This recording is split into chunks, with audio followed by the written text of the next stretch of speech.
What if I told you that in America today, the size of your brain could be linked to your parents' income? Not your talent, not your ambition, your family's tax bracket. A group of scientists dropped a bombshell. Kids from wealthy families, those making over $250,000 a year, have physically larger brain cortexes than kids from low-income homes. And no, this isn't some metaphor. It's measured, scanned, and confirmed. The cortex is the part of the brain that helps you think, learn, and adapt. And some kids start with more of it. So here's the question. Is success really about hard work? Or is it built into your biology before you even learn to walk? What happens when science proves the game was rigged before it even started? And most of all, how do we fix a system where inequality is literally carved into our brains? Stick around, because once you hear the full story, you won't look at equal opportunity the same way again. What if I told you that kids from wealthy American families literally have larger brains, not metaphorically, but physically, with more surface area in the cortex, the part of the brain responsible for thinking, memory, and decision-making? Sounds wild, right?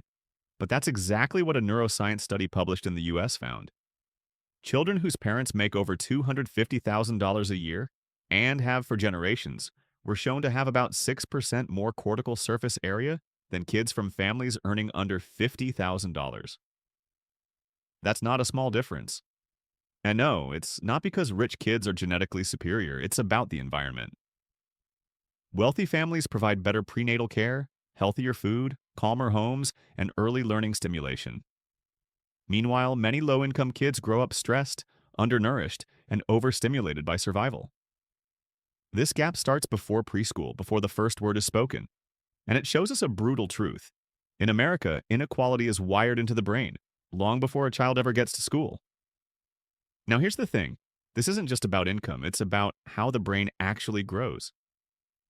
During pregnancy and in the early years, a child's brain is like wet cement. It takes the shape of its environment.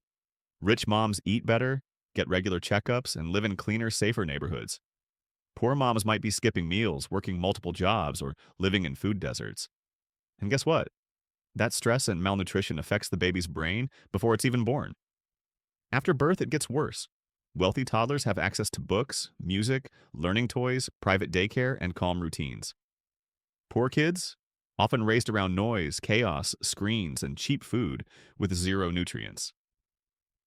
Their brains aren't getting what they need to build strong neural connections. This isn't about laziness or effort, it's biology. And once the brain develops with less structure, it's nearly impossible to catch up. The race for opportunity starts at birth, and some kids begin already a mile behind. And this isn't some fringe theory. It's been confirmed in multiple studies across different countries with brain scans and massive data sets. The original research came out in the US in 2015. Then similar findings showed up in India and later in Europe. Every time the results were the same. Kids from wealthier families consistently had more developed brain structures, especially in areas tied to language, memory, and emotional regulation. This isn't about race, nationality, or even education.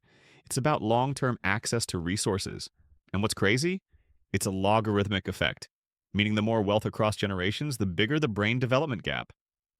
Scientists aren't saying rich kids are smarter. They're saying the brain adapts to abundance. And that advantage sticks. It's not about privilege as a concept. It's about neurons, dendrites, and biology.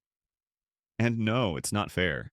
But pretending it's all about hard work while ignoring the science? That's not just ignorant, it's dangerous. So, does a bigger brain mean a smarter kid? Not exactly. A large brain doesn't guarantee genius, it just gives an edge. What kind of edge? Better memory, quicker problem solving, and faster reactions in real-world situations. That means these kids adapt more easily to new challenges, process information faster, and can outthink peers in everyday decisions. In a competitive society like the US, that's huge. It's not about IQ scores or talent. It's about how efficiently the brain handles stress, change, and complexity. Think of it like RAM in a computer. The more you have, the smoother things run.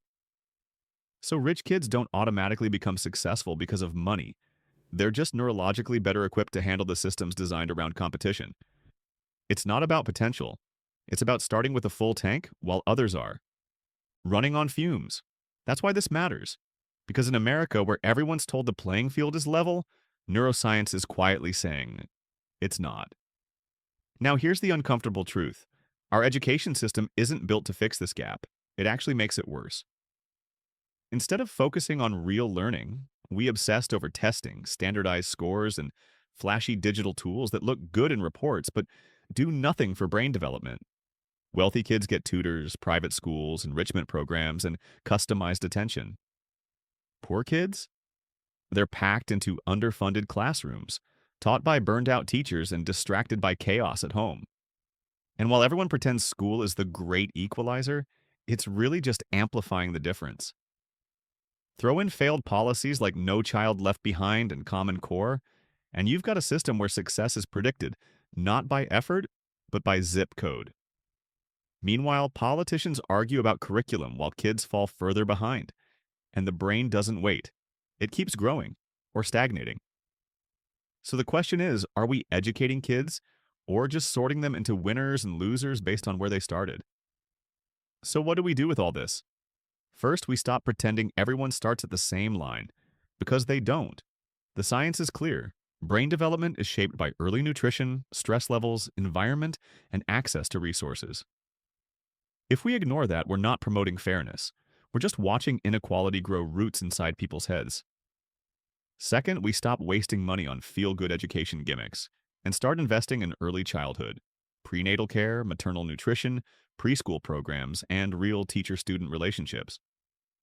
Third, we stop punishing kids for where they come from and start identifying potential based on cognitive ability, not just test scores or family income. Intelligence doesn't care about your bank account, but opportunity does. And finally, we face a hard truth. Without serious changes, we're not building a meritocracy.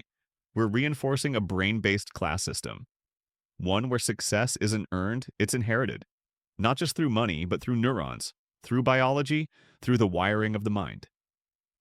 At the end of the day, this isn't about blaming the rich or shaming the poor. It's about facing a biological reality that makes the American dream more myth than fact. We keep telling kids that if they just work hard, they can be anything, but the science says otherwise. Some kids are born into environments that literally grow their brains, while others fight an uphill battle from day one. If we want to be the country of opportunity, we have to start before kindergarten, before birth even. Because by the time a kid takes their first test, the gap is already built into their brain. Real equality doesn't start with slogans. It starts with nutrition, stability, early education, and policies based on facts, not fantasies. Until then, the biggest predictor of a child's future will be something they never chose, the zip code they were born in. And that's not just unfair, it's un-American.